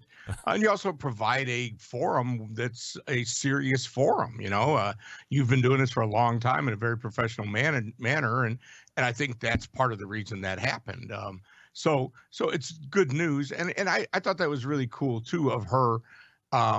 I was aware of the 6 people, and I didn't know if they were going to publicly say it. I think it's fairly new. A couple of them have been on there for a while, but I like it. I certainly like all them guys. I know most of them, and recently met Robert Moss actually. And they're serious students of the barbecue world. So that's good news. But one of the things when I first heard those names, I told whoever I was talking to, I said, well, get ready for some nominees that you never heard of. And we luckily, I shouldn't say luckily, it is what it is. Just because we never heard of you doesn't mean you're not worthy. These are serious scholarly kind of dudes, and they're going to find guys like some of the names we heard that were on the list I really wasn't familiar with. So that was, it's a good thing and a bad thing. But I like I think those guys will all take it real seriously. I would almost bet you that the 3-year holding and the no need to renominate for those 3 years came out of that group, because they are trying to form this into a real Hall of Fame situation. I think you and I had this conversation recently. It's hard because there isn't a clear-cut retirement age, or nor should there be you have to be 50 or 60 or whatever. Why would we do that? Right. But then it also creates pretty young guys getting into the Hall of Fame. I think Chris Lilly's the guy you mentioned. Chris, certainly Chris belongs in any Hall of Fame he ever wanted to be in, but he's still in the prime of his life in every facet of his business. And, all of a sudden he's in the Hall of Fame. Same with Tuffy. Tuffy's just getting started as far as I can see. And he's in the Hall of Fame already. So, but it's again, the momentum is good. It's here to stay. I think those 6 guys and Emily doing that with you is, bodes really well for it all. It means they're taking it seriously. Ray Lampe joining me here on the show, talking about the 2019 BBQ Hall of Fame. Ray, you have some travel coming up, and I know you've really gotten over to the UK and England. I mean, I'm American, so I say UK and England, and I probably shouldn't be using those interchangeably, of course, like barbecue and grilling. But you're headed back over there for something. I mean, it used to be meat stock or whatever it was called there for a number of years, and now, or grill stock. And this is something a little different going over. Yeah, grill stock is what it was, and grill stock unfortunately ran its course. Oh gosh, we had some fun over there for sure. But they kind of the business went awry and it's all gone now. But luckily, John and Ben, who are the guys that created Grill Stock and the restaurants and the festival and everything, they hooked up with this Black Deer Festival to run this one. It's a series of big tents at this festival, a very British weekend festival, and there's the live fire tent. So John and Ben and I run the live fire tent for the weekend. So we have a bunch of British, live fire cooks is what we would call them. I mean, and they're not necessarily barbecue guys, and they come and they do demos, and we're there, and there will be a competition as well. Last year it was 6 or 8 teams, but live fire, like the categories are, I think seafood and lamb and I think there's ribs in there and then maybe wings or something. But it's, we're not trying to be like KCBS, which we always did with Grill Stock anyway. There's plenty of that going on around if that's what you want to do and you don't want to get creative with us. The guy that won last year was from France and he had a duck hanging on a chain over the fire. He had a big pumpkin that he was cooking down in the ash and his food was phenomenal. It would have been unrecognizable at a KCBS event. No one would have known what it was. But we got some pretty well-heeled judges there, and of course it's different there anyway. They eat different things, so it's exciting. And then there's a bunch of good music there as well. The one I'm excited about seeing is Chris Christopherson. I mean, I'd never seen Chris Christopherson play anywhere, and he's going to be there. And I'm going to try and sneak backstage for that one. He's got to be 89 years old at this point, right? And plus, he's a guy that was been known to hit it hard on a lot of different fronts. Well, I'm wondering what kind of shape he's in, actually. I looked it up. I think he was late 70s, but like you said, It's a hard late 70s. And his band is Merle Haggard's old band, so I can't imagine what they look like either. And the original outlaws of country music. Yeah, exactly. Oh, yeah, absolutely. I mean, I will be really disappointed if these guys aren't still partying, but if they're all deep in their 70s, they're probably not. Yeah, I guess we'll see firsthand. We can get the report next month when you come back on. So when you get back into the stateside, you are headed back to Chicagoland Raceway for some type of a barbecue event. Yeah, sure am. Dane Neal, who a lot of folks know, Dane, he's on the radio in Chicago there at WGN. He's a big supporter of all things barbecue and racing. And somehow he has accidentally stumbled into this opportunity, the Chicagoland Speedway, when the NASCAR races are all there the weekend late in June. I don't have it in front of me, but we're having the first annual barbecue smoke down out there. And it's going to be a KCBS contest. And Myron and Chris and I are all friends of Dane's. And Dane independently asked us all if we would just come and support this event. And we're all going to be there. And I haven't done anything with those two guys together in a long time. So are you going to be cooking? Not in a contest. No, We're going to do some demos. And they've got us. I just saw today we're going to be honorary race officials introduced at the drivers meeting on Sunday morning. They're just going to trot us around like as big shots, the Hall of Famers. But I know Stan Hayes is coming as well. Barry's coming from Smoke, and Stretch is coming. And what about Meathead? He's in Chicago. No Meathead? I don't know. I haven't heard his name yet. That's right. I forgot about him. I don't know. I didn't do any inviting. I just said, yes, I'll be there.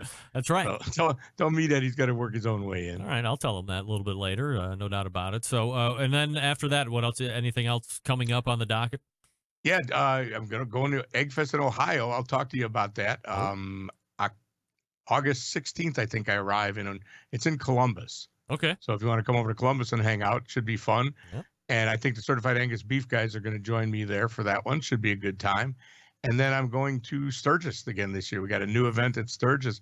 Mark Masker's putting together what he's calling the Road Grub Throwdown. So we're going to set up camp in Sturgis at the Buffalo Chip, which should be nuts, and set up 10 little camps so bikers can come in and be in the cook-off that day. So like Monday will be burgers, Tuesday will be chili, Wednesday might be wings, so these guys can roll up their motorcycle, and we're going to have a little kitchen set up. Nice. If they've entered in advance, they can show up a little bag of spices and cook in the Road Grub Throwdown. Wow. What could possibly go wrong? I mean, who knows? It's Sturgis, so everything can go wrong or everything can go right, or a little bit of both, I'm sure. We're talking with Ray Lampe, Dr. Barbecue, and you can find him at dr.bbq.com and at the Black Deer Festival coming up here very shortly. Ray, always appreciate the time. Thanks so much for coming on. Hey, good to talk to you, Greg. We'll see you later. You got it. There he is, Ray Lampe, appearing right here on this show via the FOGO Charcoal hotline and doing as well as ever, of course, because Ray a pro. I've never heard of a Black Deer Festival. I've heard of the gang of deer that run down my street. Continuing to produce incredibly mediocre content in an. I mean, okay. Where even the hell am I? Mediocre. Okay, all right. I got to go back to the. I don't even know where the hell I am. All right. Let's try this. That's gonna go to that. That's gonna go to that. Okay, I think I'm right.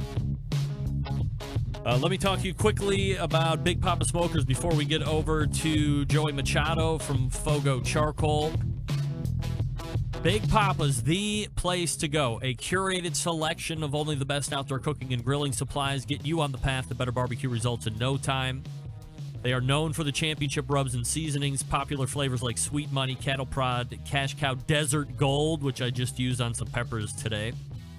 BigPopSmokers.com, the place to get all of those 13 perfectly balanced flavors that transform ordinary into extraordinary. They also have that great relationship with Steph Franklin over at Simply Marvelous Barbecue. Put those together and you got the West Coast offense. They also own Granny's Barbecue Sauce, which has been selling for 50% off. If you can believe it, go to BigPopSmokers.com and check out Granny's Barbecue Sauce if you haven't tried it yet. Aside from the premium selection of the rubs and sauces, you know they got the grills and the smokers. Mac 2-Star General Pellet Grill. Big Papa's is the exclusive Mac dealer. They even offer special packages. If you're not a fan of the pellet smokers, try the Old Hickory Ace BP. It's the only charcoal smoker that Big Papa trusts on his competition trailer. If you're not sure of what grill you need, come on. Can't go wrong with any of the grills over at BigPopSmokers.com. They have something for everybody. Clear the Big Papa Smokers, the place to go for all things barbecue. Everything featured on their website. Hand-selected to help you barbecue better. Have any questions? Call them 877-828-0727. That's 877-828-0727. Or shop the website, BigPapaSmokers.com. That's BIGPOPPA Smokers.com. Joey Machado coming up. Stick around. Be right back.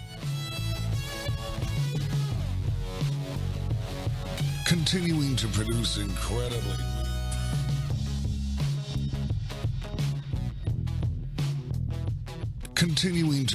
incredibly mediocre content in an exceptionally professional way. You're listening and watching the Barbecue Central Show. Once again, here's your host, Greg Rempe. This portion of the show being brought to you by Fireboard. Monitor up to 6 different temperatures simultaneously. Connect to Wi-Fi for cloud-based monitoring. Or connect via Bluetooth. If you have Alexa or Google Assistant in your home, you're in luck because Fireboard fully integrated with both. Find out more by visiting fireboard.com. 816-945-2232. Helping me close the show tonight, someone who has become quite a figure in charcoal over the years, mostly because he's putting in the miles and the time at various events pushing the brand. When I say the name Joey Machado, most of you inevitably think of B&B Charcoal, which speaks to the job that Joey has done for that company, but has recently announced on his Facebook page that he has moved from B&B and will be attempting to push another charcoal brand to the forefront. And here to talk about it tonight is the man himself, the new marketing director for FOGO Charcoal, Joey Machado. Joining me here. Joey, how are you, buddy? Good. How are you, Greg? I'm absolutely fabulous. Is your camera on, Joe? It is. Let me take a look. Is that better? Oh, look at this guy. Handsome as ever. Oh, look at you. All right, so let's get the old stuff off the plate first before we go to the new stuff. And Perfect. As I had mentioned in the open, your name and B&B Charcoal had been linked together for any number of years now, and I would make the argument that you were the sole face of B&B for those years, helping it become a well-known brand, especially within our industry, the competition realm, both steak and barbecue. So, in simple terms, why the split? I tell you, really and truly, when we started with this company I mean, really and truly, it was about 6 years ago.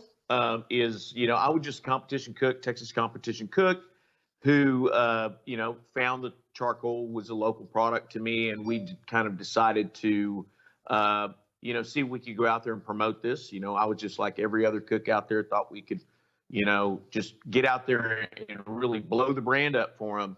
And we were pretty persistent, and eventually we did. We were able to establish a relationship, started branding for them. And then it just kind of graduated over the couple of years that we were just branding.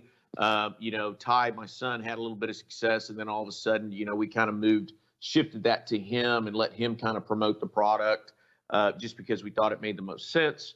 And then eventually, when there was a little thing that happened in the barbecue charcoal industry, was Western Wood had sold out to a bigger entity at the time. Mm-hmm.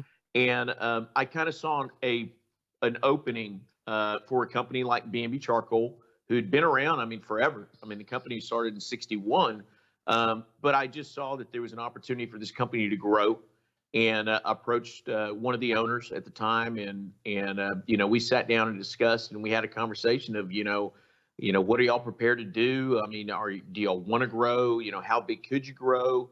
And, even at that time, I saw them becoming the next Western Woods, because, I knew Ryan, I knew the family of Western Woods at the time. And, Ryan did such a great job blowing up the Western brand at the time that, I really stepped in and I kind of emulated kind of what Ryan did to an extent, on a little bit smaller scale. They spent big bucks, Mm-hmm. did huge events, you saw them everywhere. And so I kind of took that theory and I did kind of the same deal. We got hired on, I jumped in the truck and I was gone. And, every year we would just kind of grow, and we were bringing more people with us, and, we were making more friends on the road. But again, it was a great product. And that's the one thing that, was the reason why I was very passionate about what I did, because the product was a great product. It still is a great product. But the vision for the company right now, and the vision that I had for the company, has changed. We were in growth mode, taking it from mom and pop and getting it into a bigger exposure into big box stores. But we kept kind of leaving behind the specialty stores. The specialty stores were like, well, we want to sell it too, but it's, there wasn't an option. So it got to be more of a volume type thing for me. And we started kind of moving away rather of the kind of grassroots that I kind of built my program on. So I was very involved with the cooks. I was very involved with the events, and there wasn't an association that I wasn't a member of. So we kept trying to, I kept wanting to move that direction. The company, they see a bigger, better horizon. And so regardless, we have brokers got involved. We've got a marketing group that got involved, and they have a better vision than what I had. The thing for me, and like I said, I am so grateful for the opportunity that I had with B&B, because it really paved the way to me to be where I am today. Mm-hmm. But B&B was synonymous with me, and I was synonymous with B&B. So when we split, I really didn't know if I would be able to continue. I didn't know where my value was. I really did. I underestimated myself, I guess, because at the end I was like, well, maybe I'm not doing this right. But very soon after, we decided this was, the Saturday of Memphis in May, Mm-hmm. is when, everything culminated, and, and that's when we pulled the pin. And at that particular time, I had literally had meetings that weekend with another charcoal company, which is not the one I'm with today, with a grill manufacturer. And we had already discussed, because I'd seen some writing out on the wall that things were going to change. And I didn't know if I was going to really be able to hang on anymore. And, my baby was growing up and moving away. So we went ahead and, we left. We came back home from Memphis. We took some time and talked to lots of folks. And before I knew it, I had the pleasure of meeting Sebastian. Mm-hmm. who is a phenomenal guy. I'd met him briefly before, but in the charcoal game, we kind of kept our own corners. Sure. And we'd go by when nobody was in the booth and kind of see what they had out there and try to figure out what the opposition was doing.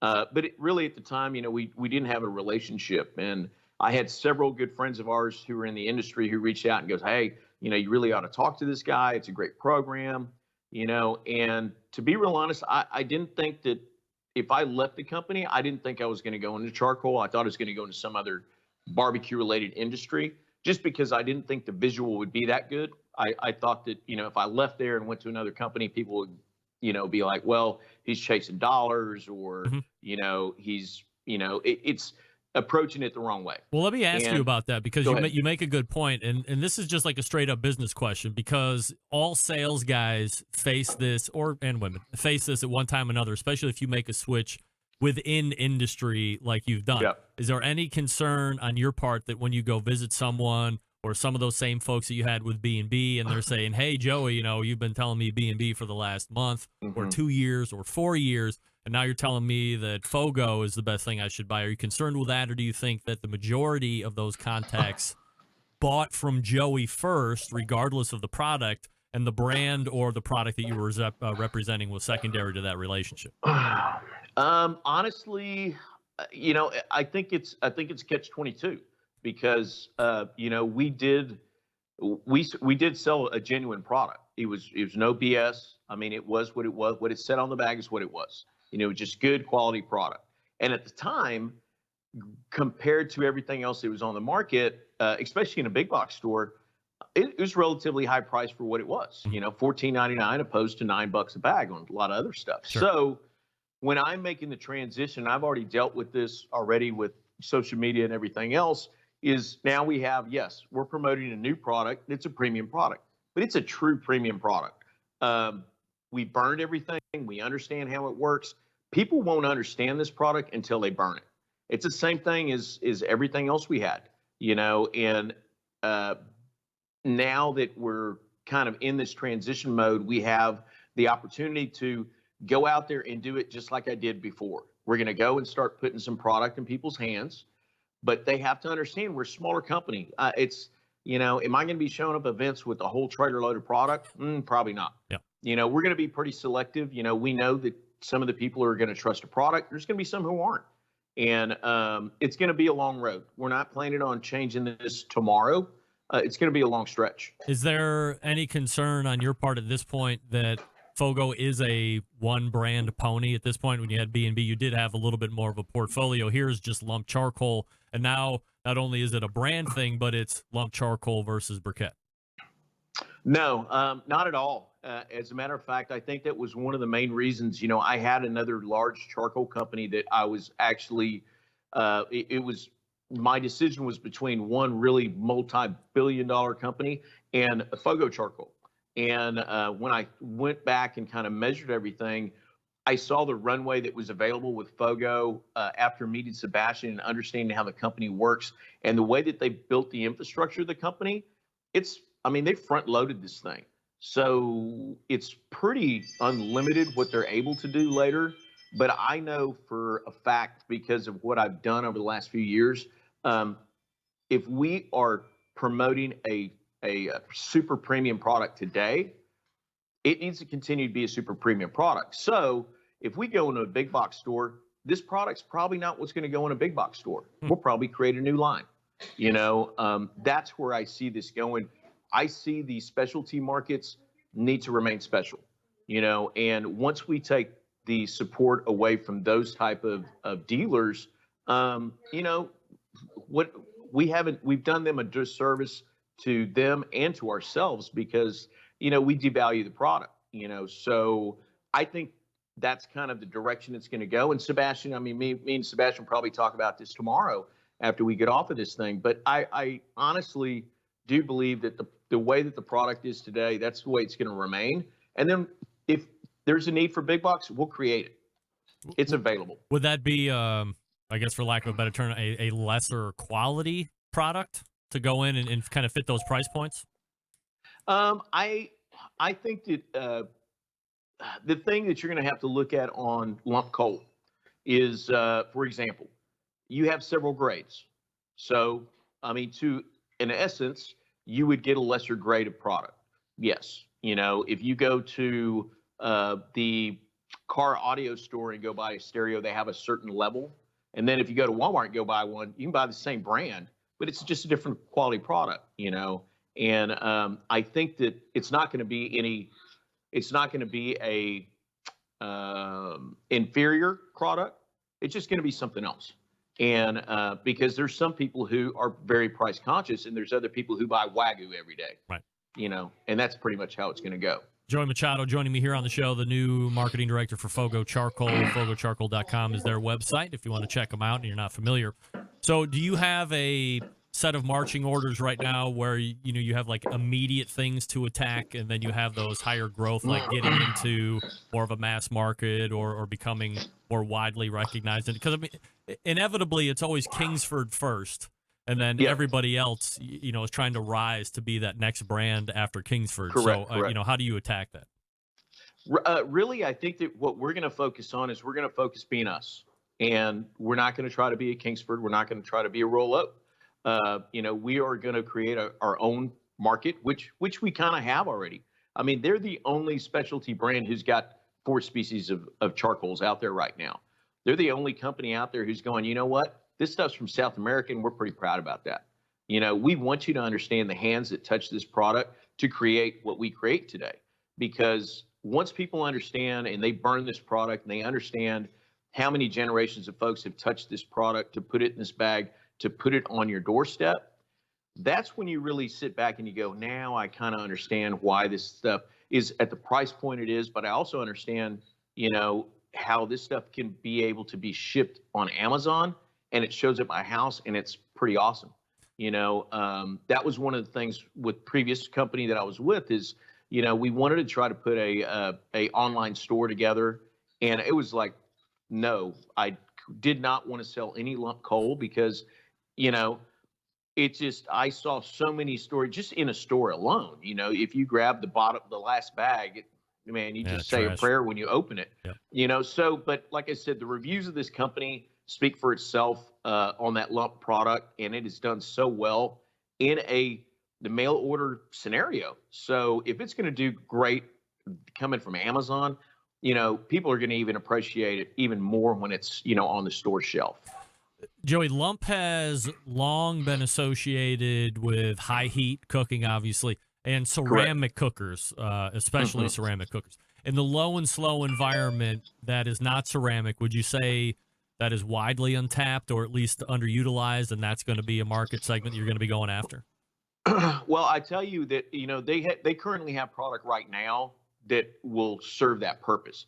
The only thing is most people have always looked at, you know, they've always been used to getting a certain type of lump coal, and that was it, you know, and there was really no options, you know. Now, particularly, you know, FOGO has a couple of lumps, which are some huge lump coals, and they're super, super hard woods, and they're pretty neutral flavor-wise. You know, they're kind of oaky. So people can actually use these in offset right now. It's just trying to get them to understand how to use it. It's a learning curve, and we're going to kind of go from there. Yeah, I'd love to be able to come in and you know, replicate some lines that I've dealt with in the past. But, you know, I also understand that, you know, people didn't know those until we taught them how to use those. So if we can teach them how to use these new products, I think that they'll be able to use these just fine. Joey, let me ask you one last question before I let you go, and I appreciate the time tonight. Yeah. Let's talk a little bit about the product. I mean, you're a guy who's been around a lot of charcoal. You've burned a lot of charcoal. So if someone, regardless of competitor or somebody like me, a backyard guy, is a fan of lump just from a high level, and then we start talking about FOGO, what makes that the superior choice in your opinion? Right now, on top of just burning just about everything I can get my hands on, we've had the, you know, like I said, this was a very surprising product because they even have product that's, you know, eucalyptus. You know, they have Mighty Boo that's out of Cuba. You know, they have a bunch of stuff that people just like, I don't even know what you're talking about. But this particular product, because it's a new species, because there's a, you know, I have just been able to experience so far that this product is harder and burns longer than anything else I've touched so far. And to me, like I said, a big decision maker for me when joining a company is I got to believe in what I'm selling. I've got to believe in what I'm telling people that they need to go buy. We're competitive cooks. We use it too. And, but the other thing about us is we understand because we're only a charcoal company, I'm not going to be mad at people if they're burning B&B sticks or B&B briquettes or, a different, they don't have to be 100% true to me. I know that they need other tools in their toolbox to be able to be successful. I'm asking for some support and loyalty on this lump coal that we have out there. At least give it a try. If it doesn't work, we'll understand. It's no big deal, But like I said, if you don't give it a try, you're going to be doing yourself a disservice. And do you have somewhere that you are going to be fairly soon start representing and stuff? Well, we will. We've got a SCA state tour that we've got going on in Texas. We've got the Texas State Tour we've been doing. We've actually got one of those in Dripping Springs, Texas this weekend. I will be up at trying to make it to Matt Pittman's store opening this weekend. He's actually selling FOGO there at his store. Nice. And then on Sunday, we've got Daniel Vaughn with Texas Monthly. He's got his Birthright Festival. So other than that, schedule's full, and we're running hardcore until December. All right. You will see him out on the road as he always is. It's Joey Machado, the new marketing director for FOGO Charcoal. Joey, appreciate the insight and the candor tonight. Hey, thank you, sir. Always good talking to you, Greg. You too. There he is, Joey Machado, appearing courtesy of the FOGO Charcoal Hotline. How about that? Blends right in.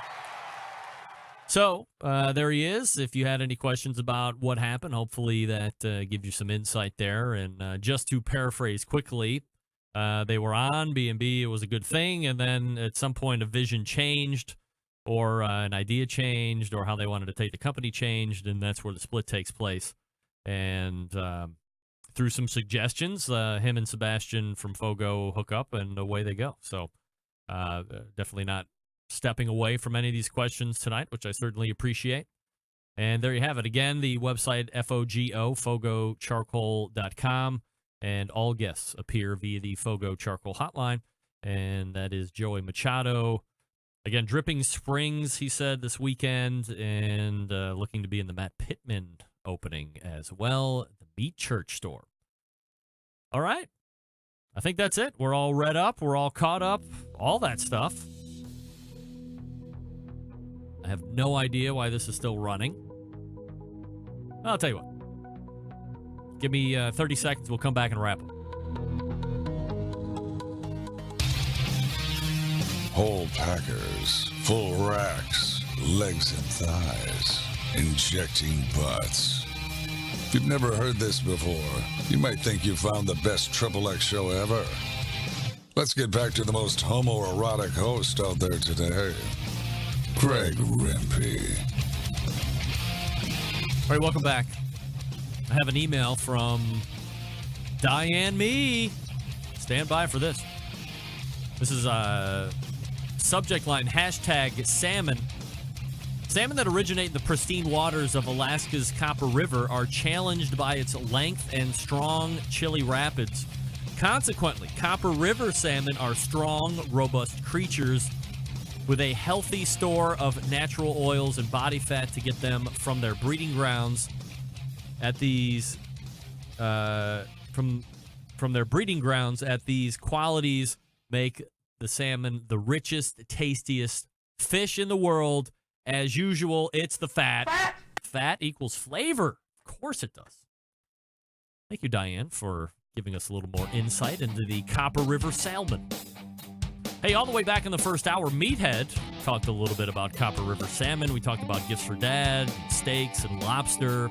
His new video series that he's going to be coming out with 10 other people, so look for that. tinyurl.com/BBQ stars. Then we talked with Ray Lampe, Dr. Barbecue, who made it back in after some time away. Always great to have Ray in. Heading over to the UK for Black Deer Festival, Chicagoland Raceway after that into June. And then we caught up with Joey Machado, who is now with FOGO Charcoal and their new director of marketing. about the switch with B&B, how we got on with FOGO, what makes FOGO a good charcoal choice in his opinion, all that good stuff. So if you missed it, subscribe to the podcast and you will never miss another interview or segment or rant again. Big show planned for you next week as always. May or may not have Steven Reichland, depending on his travel. September 11th, 2001. I will never forget. Until next Tuesday, this is your program host and proud U.S. American, Greg Rempe. Good night now.